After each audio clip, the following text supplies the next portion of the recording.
إن الحمد لله نحمده ونستعينه ونستغفره ونعوذ بالله من شرور أنفسنا ومن سيئات أعمالنا من يهده الله فلا مضل له ومن يضلل فلا هادي له وأشهد أن لا إله إلا الله وحده لا شريك له وأشهد أن محمدا عبده ورسوله يا أيها الذين آمنوا اتقوا الله حق تقاته ولا تموتن إلا وأنتم مسلمون يا أيها الناس اتقوا ربكم الذي خلقكم من نفس واحدة وخلق منها زوجها وبث منهما رجالا كثيرا ونساء واتقوا الله الذي تساءلون به والأرحام إن الله كان عليكم رقيبا أما بعد فإن خير الحديث كتاب الله وخير الهدي هدي محمد صلى الله عليه وسلم وشر الأمور محدثاتها وكل محدثة بدعة وكل بدعة ضلالة وكل ضلالة في النار.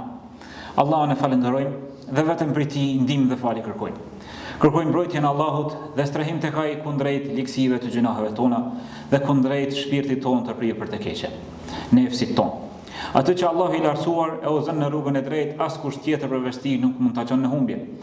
Ndërsa atë që lë në humbje dhe devim, askush tjetër përveç tij nuk mund ta udhëzon në rrugën e drejtë.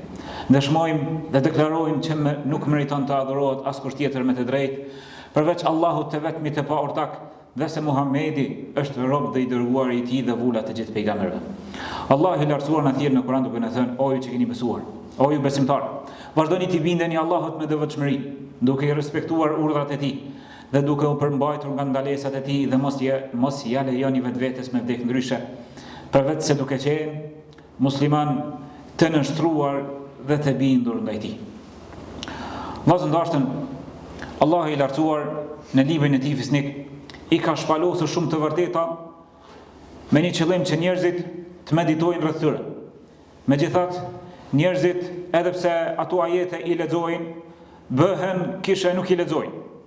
I lexojnë dhe janë të bindur nga ngjarjet për rreth tyre, megjithatë bëhen kishe nuk i dëgjojnë dhe nuk i shohin ato ndodhi për rreth tyre. Allahu i lartësuar ne i përkëton këto raste, ne i kujton këto ajete në mënyrë që t'i marrim me seriozitetin më të madh dhe në mënyrë që të përgatitemi me takimin me të në ditën e gjykimit. Ndër këto ajete është një ajet, një e vërtet e pashmangshme, ku Allah i lartësuar thotë: kullu man alayha fan. Çdo gjë që gjendet në tokë, çdo gjë që gjendet në këtë gjithësi do të zhduket. Kullu man alayha fan wa yabqa wajhu rabbika dhul jalali wal ikram. Dhe do të mbetet vetëm fytyra e Allahut të lartësuar, të plot fuqishmit, më fisnikit, më të ndershmit, më të nderuarit, më të lavdëruarit. Do të mbetet vetëm Allahu i lartësuar dhe çdo gjë përveç tij do ta shijojë vdekjen. Dhe çdo gjë përveç tij do ta shijojë fundin. Allahu i lartësuar në këtë fjalë, çdo gjë nuk ka përjashtuar asgjë. Pra të gjithë ne jemi pjesë e këtij ajeti. Të gjithë ne do ta shijojmë vdekjen dhe fundin tonë. Allahu i lartësuar thotë: kullu nafsin dha'iqatul maut. Çdo shpirt do ta shijojë vdekjen. Innaka mayyitun wa innahum mayyitun. Ti je një i vdekshëm, i thot pejgamberit sallallahu alaihi wasallam. Dhe të tjerët krahas teje dhe të gjithë ata janë të vdekshëm dhe do ta shijojnë vdekjen. Allahu thot pejgamberi sallallahu alaihi wasallam në lutjen, i thot: Antal hayyu alladhi la yamut. Ti i gjalli, o Allah, i cili nuk vdes asnjëherë. Wal jinnu wal insu yamutun. Njerëzit dhe xhenet të gjithë do të vdesin pa përjashtim. Mirë, a nuk e shohim nga këtë ndodhi për rreth nesh në çdo ditë tonën? E shohim një i afërm, një mik, një i ngushtë i familjes, një pak më i largët, çdo ditë i dëgjojmë lajmet që vdiq filani, vdiq fisteku. Ja falem xhenazën filanit, e varrosën fistekun. Mirë. Po pse ne sillemi sikur vdekja tek të gjithë do të mrri, vetëm ne jemi ata të mbrojturit, vetëm ne jemi ata të përjashtuarit për vdekjes? Kjo është habitshme, se si njeriu e mashtron vetveten e tij, se si njeriu jeton në gaflet dhe në shkujtesje të madhe. Një ditë për ditëve, Harun al-Rashidi ka qenë njëri prej udhëheqësve, sundimtarëve të shtetit islam, dhe sundimi i tij dhe pushteti i tij ka qenë shumë i gjerë ka hyrë tek ai njëri prej dietarëve, i quajtur Ibn Semak. Ibn Semak ka qenë njëri prej dietarëve të hadithit, adhuruesve të madh të Allahut të lartësuar, asket në dunja, dhe shkon në vizitë tek Harun al-Rashidi. Dhe kur shkon në vizitë, i thot kë më këshilla, më porosit me diçka çfarë ma zbut zemrën, ma ngrit imanin, ma kujton ahiretin, por kujtona me diçka.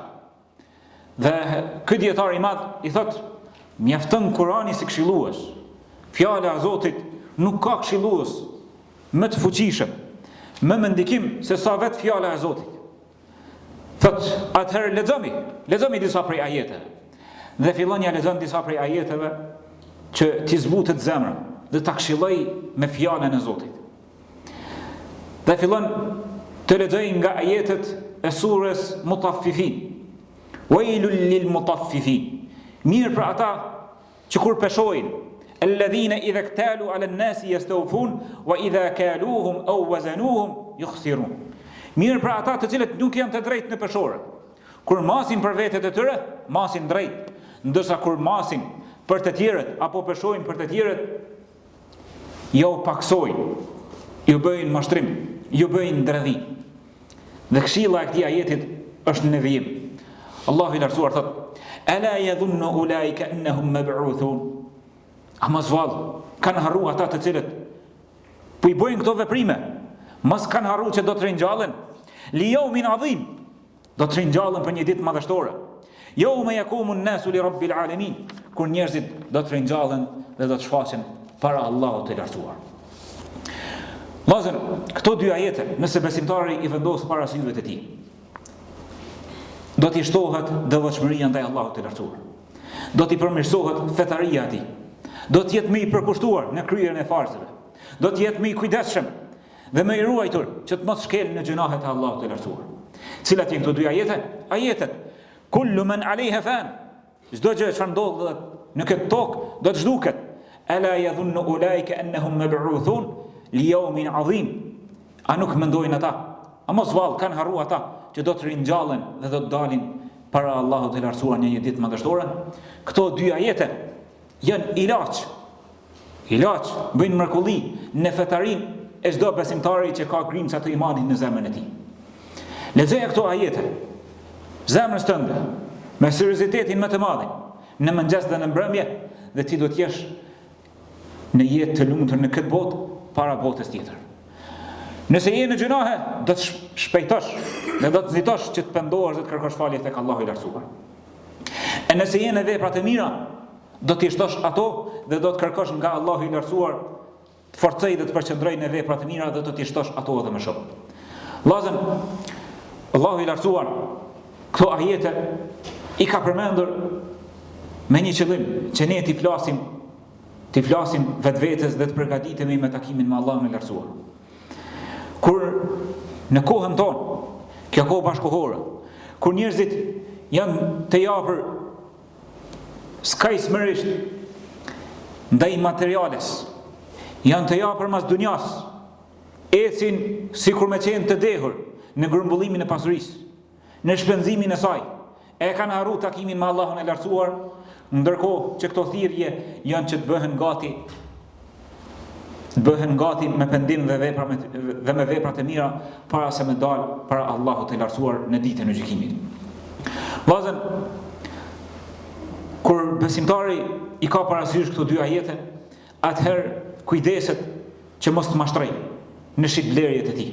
Kujdeset që mos dëshmoj rrajshëm në fjalët e tij. Pejgamberi sallallahu alaihi wasallam kur e kanë pyetur se cilat janë gjunahet më të mëdha, që të ruhen prej tyre, ka thonë shahadet e zur, dëshmia rrajshëm, dëshmia qëllimshëm rrajshëm. Ka qenë i mbështetur kur e ka thënë këtë përgjigje. Pastaj është drejtu dhe e ka përsërit 2 herë.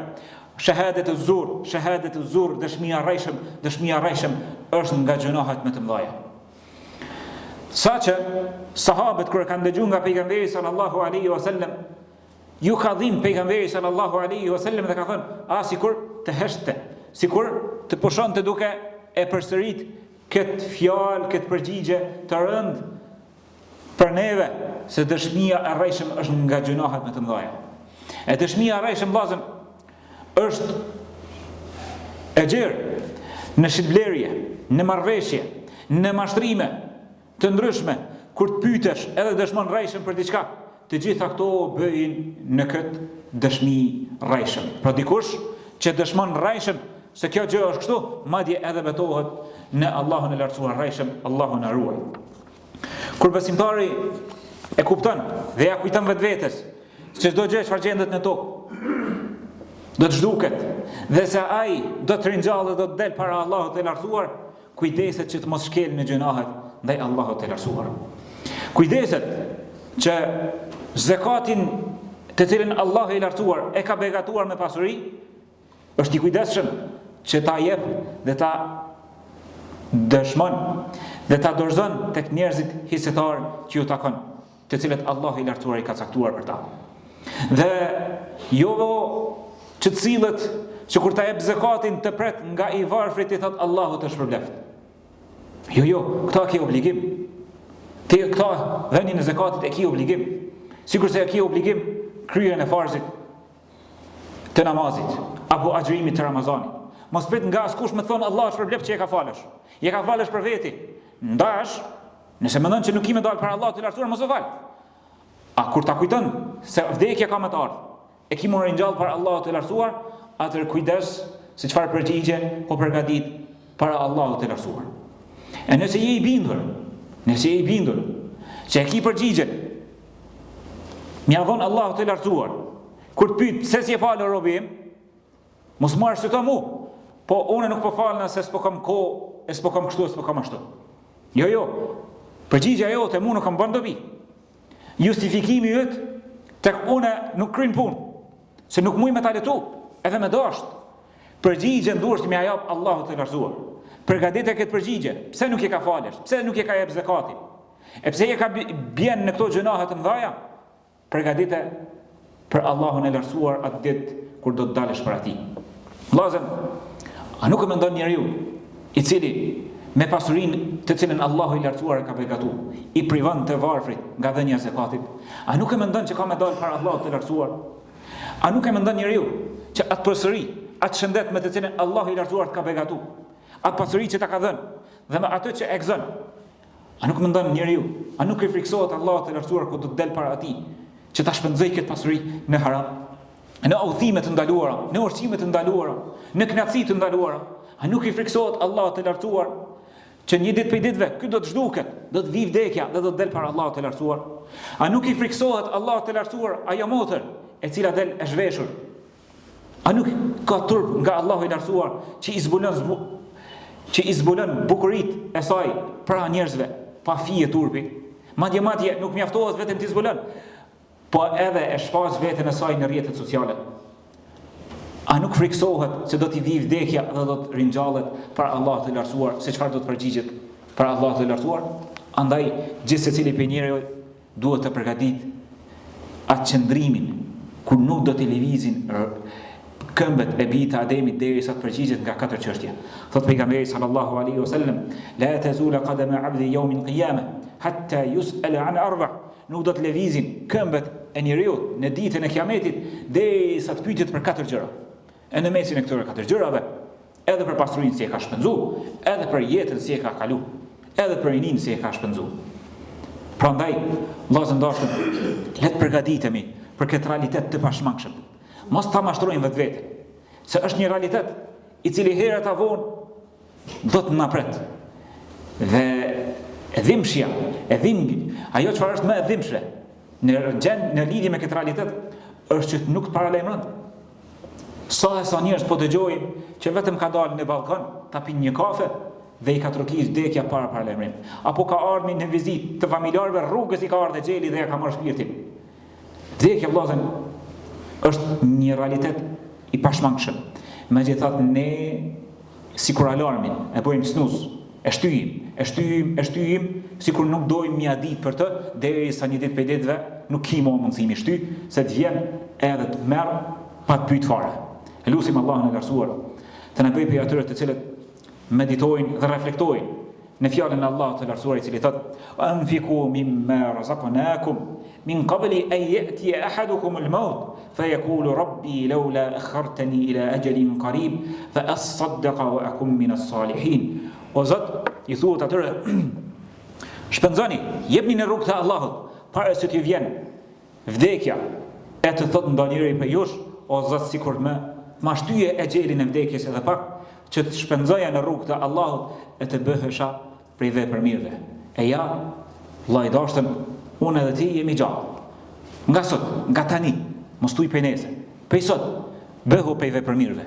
Jep sadak në rrugën e Allahut. Shto istighfare në veprat e mira, në regjistrin e veprave tuaja të mira. Fillo me faljen e namazit. Fillo mirë për të pendimin tek Allahu i lartësuar dhe bëhu nga ata të cilët janë fatlum, i paraprijin vdekjes me veprat të mira. Aqulu qawli hadha wastaghfirullaha li wa lakum fastaghfiruhu innahu al-ghafurur rahim.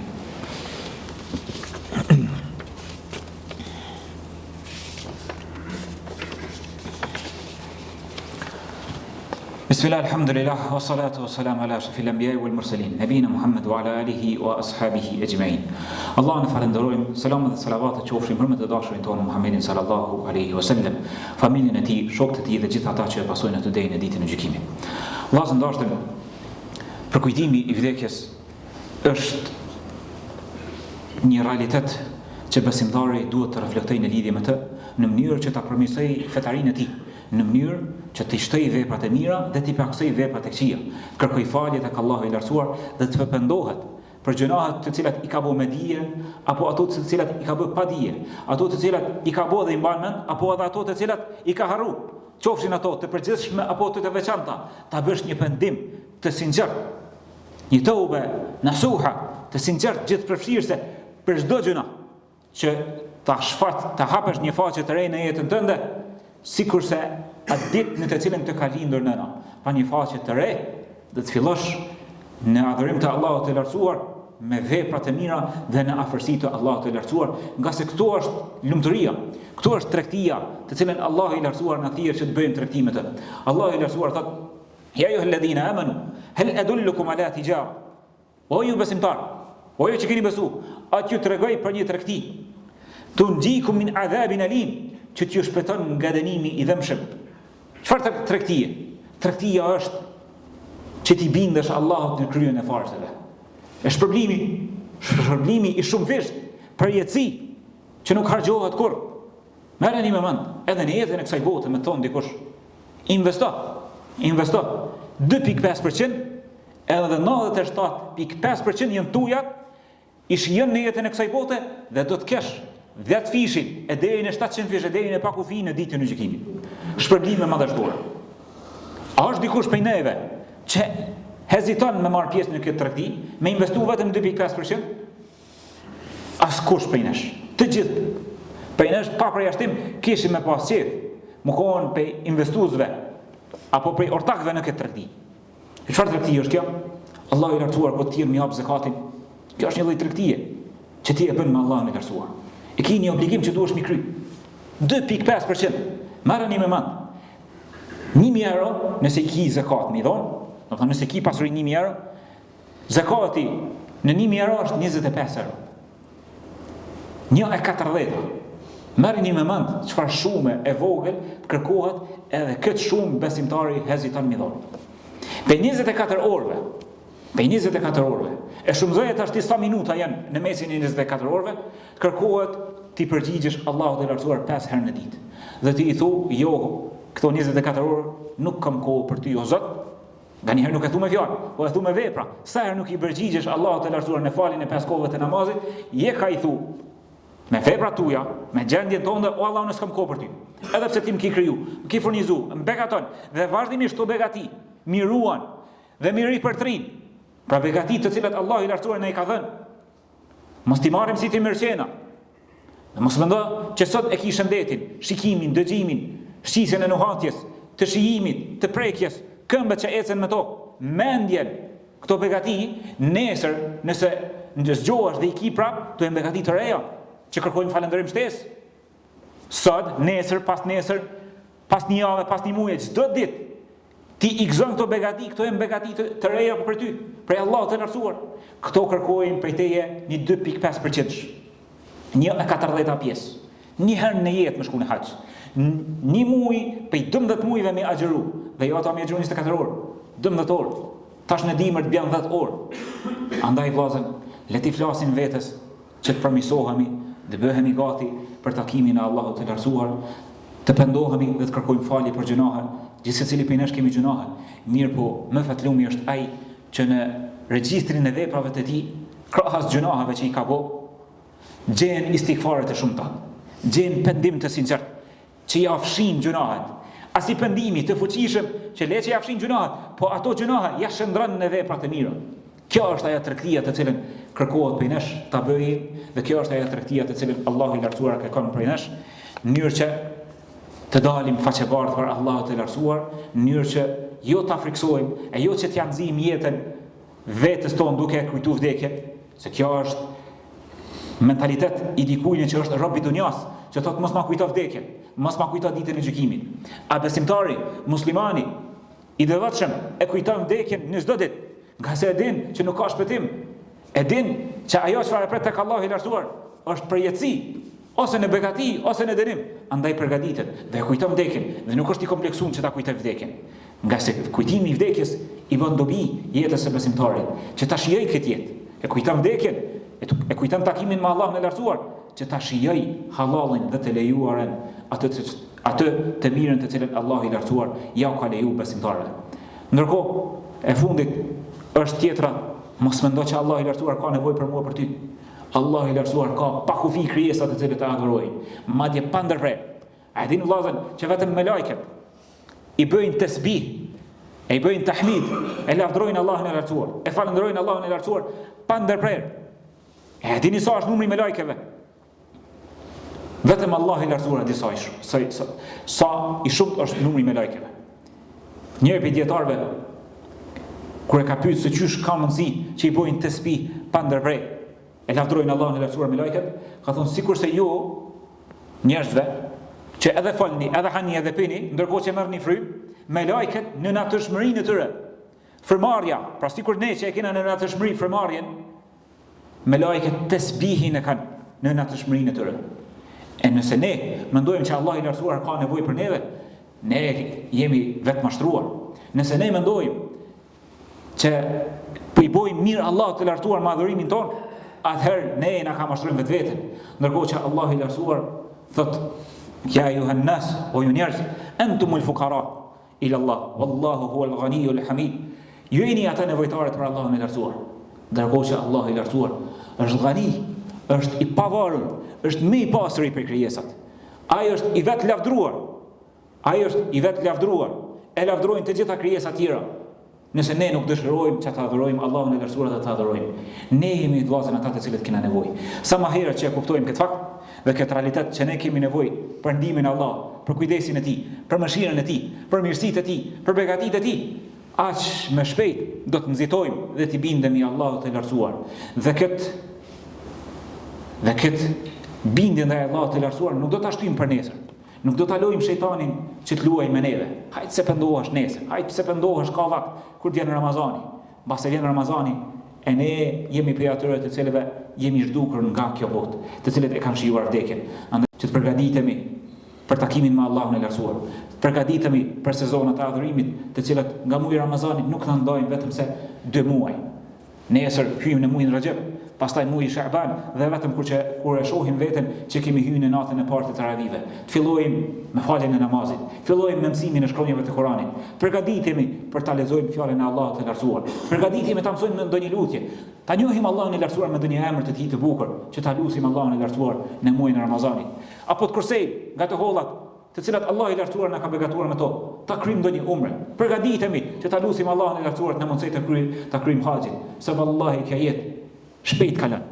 Shpejt kalon dhe vetëm kur ta shohim që do të dalim para Allahut të lartësuar dhe do të merremi në llogari. E lutim Allahun e lartësuar që na mëshiroj dhe të na llogarisë me llogari të lehtë. Të na llogarisë me llogari të lehtë, apo të na kaloj pe atyre të cilët e kalojnë ditën e gjykimit pa llogaritur fare, po hyjnë tek banorët e xhenetit pa dhënë llogari fare.